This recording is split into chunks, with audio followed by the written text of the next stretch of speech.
coaches here. We're ready to go for questions. We'll start here in the front row. Hi, Coach. Amy Zimmer, WJCL ABC Savannah. What has impressed you the most about Elijah Griffin's growth now entering year 2? Oh, his work ethic. Elijah's such a great kid. I don't know that I've ever been on the practice field with a kid that smiles every day. You look at him and he just lights up and smiles. He's got a beautiful mom who's been a single parent raising him for a long time. And he's an incredibly intelligent kid, articulate kid, and we need him to be a playmaker for us this year. And it makes me proud to see his growth in terms of athlete. He was a physically gifted kid coming in. I mean, his numbers when he got here were like, okay, wait, he has the highest bench, highest strength, highest quickness of the room. But now he's learning how to actually use that. And we want to see a big jump in his play and his disruption inside. Back row and then pass it forward one. Hey, Kirby, Dean Legge from Dog Post. Your dad was your coach. I don't know if you've coached your children or not. Mike coaches Drew essentially every single day, Drew Bobo. What's that like watching that? Is it tougher for one than the other? Tougher, I don't know what you mean, tougher for one than the other. I mean, me or? No. Is it difficult? How tough is it do you think, Drew, for Mike to be essentially his coordinator, not his position coach, but, be there every single day on him and so forth as a father? Well, I can't speak to that because I haven't really done it, like you said, but I do think it's tougher on Drew than it is on Mike. Mike doesn't hold anything back. He coaches Drew just like one of the normal players, and it also gives him a front seat to his son's experience. And I think talking to other coaches who have done that before, it's a really cool experience, one that 99.9% of parents don't ever get to experience. And I'm not talking about Little League Baseball. I'm talking about at a high-level competitive environment, dog-eat-dog world.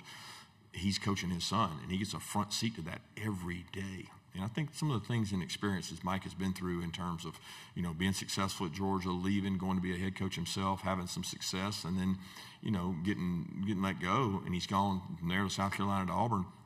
He appreciates the fact that now he gets to coach his very own son and sit in a meeting room every day and go to work with his son. And, it's a unique relationship, but he does an incredible job navigating that. But Drew makes it easy because, if your son was a loafer or like didn't give great effort, it would be harder.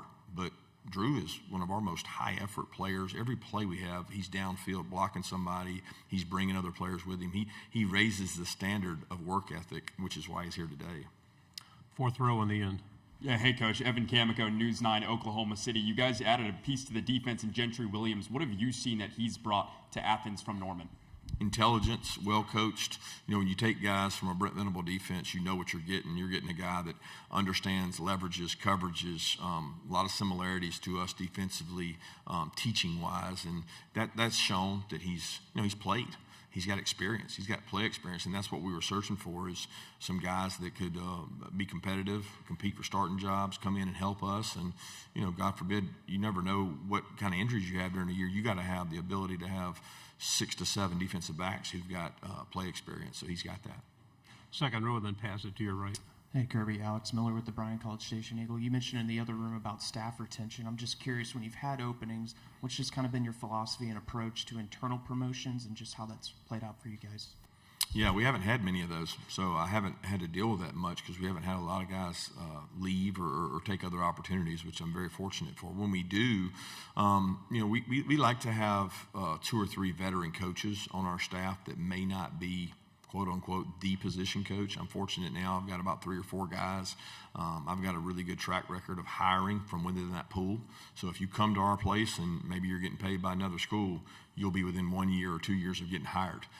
I like for guys that know the standard, they know the hours, they know the demands of our program. So I'm not taking a risk on someone that might not like the environment. I've learned over the 11 years being a head coach, if they're within your doors and your walls and you can promote from within, you motivate others within those same walls that they can move up quickly. Second row in the aisle. Hey, Coach, AP Stedham of AP as we see it. Coach, what have you learned over the years of playing a team the second time within a season? It's you got to be careful not to overthink it, not to try to change everything you do. They're going to change some things. You're going to change some things. The games can play out differently. Where are they played? Are they neutral site? Are they, one team's home team or away? That in our league, nobody ever talks about it, but playing on the road in our league can completely change a game in terms of what you can do offensively, because it's the most raucous environments there are in the country are our conference games. And then, when you play them the next time, it can be in a different venue, neutral site, wherever. So I don't really overthink it in terms of that. I think you got to be careful about the psychology of your players. Maybe if you lose somebody out, that can become an issue. But that's not usually the case in our conference games. Third row, then pass it over your shoulder. Trevor Denton, Way 31. You did this a couple of years ago, but what's the specific challenge of facing Alabama and Auburn in back-to-back weeks this season? Well, it's a challenge in facing SEC teams back-to-back weeks. No offense. Auburn and Alabama are great programs, and I have a lot of respect and have been involved in those games a ton. Since I've been the Georgia coach, I bet you we played Alabama and Auburn over half the years by way of SEC championship. We played those two teams, but I don't put any more rigor on it than I do, going to Oklahoma and whoever else back to back. We got to play some really tough teams in our conference, so they fall the way they fall, and there are no cupcakes in our league. I talk all the time about the Mississippi State game we had last year, the rise of Vanderbilt and the program Clark Lee's done. There's just not going to be an opponent that you're relaxed to play. Back row on the right. Hey, Coach, Xavier McKnight with WWSB. The rivalry with you all in South Carolina has not commenced since 2023. Now, you all were victorious on that day the last time you played. You have them on the schedule this year. How does it feel to be able to bring back the rivalry this season? Yeah, I think it's great for a certain part of our state. We're one of the most unique states in the country in terms of our conference. I don't know that you could find another program that has I hope I'm saying this right, 5 states contiguous with ours. And when you look at 5 states that touch ours, that becomes a lot of rivalries. A couple states have multiple schools in it. It's, talking about Tennessee and Alabama. So when you touch 5 states, the rivalry, like your parts of your state, respect the right. The people in South Georgia talk about Florida or Auburn. People in North Georgia talk about Tennessee. The west part of the state's Alabama and Auburn. You've got the east part of the state, South Carolina. So that rivalry is very pivotal and meaningful to a lot of our fan base, especially on that side of the state. So Shane's done an incredible job there. It's always an incredible environment, and they've got an incredible team coming back. Fourth row on the aisle. Hey, Coach, Lindsey Bonner, WAKA, out of Montgomery, Alabama. We all know about the cocktail party, Deep South's oldest rivalry, but how has the rivalry with Alabama kind of developed over these past years? I think it started with me coaching there, coming to Georgia, and then we ended up playing them for a national championship in the second year. Happened really fast. Obviously, Coach Saban being there and the job he's done, the history I had there, and a lot of our staff members. And then, when you have 2 good programs that, end up meeting up a lot of times in meaningful games, it creates a rivalry. And then we've had the actual regular season games that's added to that rivalry. So it's just a respect between 2 programs that have been, 2 of the better programs in the SEC. Fourth row, then pass it forward. Hey, Coach, Jordan Kay from the state newspaper. Why was Khalil Barnes a good fit for your program at the transfer portal? And do you sense, how eager he is to get a fresh start after 3 years at Clemson? Yeah, when we went in, we had to find a starter. We had to find someone that could play multiple positions and start in our secondary. We were losing a lot of experience there. We were young there. We had some good young players up and coming, but we needed a veteran. He's a kid that grew up, in the shadows of our stadium. I've known his dad for a long time when I was a player, and we probably messed it up when he was coming out and didn't do a good job. And he grew up, played well for Clemson. They've said nothing but great things about him, and we're excited for the opportunity to take a kid on that played in a very good defensive system that we're excited to watch play for us. Back row. Chessa Boucher with NBC 33 in Baton Rouge. You and Lane Kiffin seem to have a special friendship. He takes over there at LSU. Your thoughts on him being the head coach there, and also what is the group chat like with all the coaches, and especially with Lane being the troll that he is? Troll. I don't even know what troll means. People say that all the time. Can you define what a troll is for me, please? I don't really know. I need to understand that better. A troll just means kind of poking fun. He likes to stir the pot. Yep, that's him. But he would say I look like a troll. So I wanted to make sure it wasn't defined by appearance, because certainly he is the Adonis of all college football coaches. But he is very bright.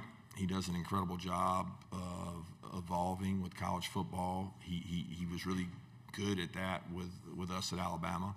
You know, he made Coach Saban uncomfortable. Let's just say what it is, and he helped evolutionize that offense and bring it along and did some really good things in a day and age when people weren't doing them. But he does a great job. He's hard to play. I don't like having to play his teams because I know what he knows, and I know how he thinks about defenses, and he knows what he's doing. But he's also passionate about his family and so proud of his dad, and he probably tweets and talks more about that on our thread of like memories or players, Derek Brooks sending him a text about his dad, and just, you know, when you don't have a dad to share that with, because I've gone through that, you got to have a group to share that with to get your like self-worth and your motivation. And I think him sharing those things reminds me a lot of times of my dad. And it's like you want somebody to appreciate what your dad did, and you don't have him to share that with. Final two questions on the aisle, third. Yeah, Michael Cobble, WBRZ TV in Baton Rouge. She kind of took my question, but you specifically talked about preparing for him as a defensive coach going against an offensive coach. What does that entail? Do you feel like it gets a little bit more of your focus in those weeks, and you really try to drill down?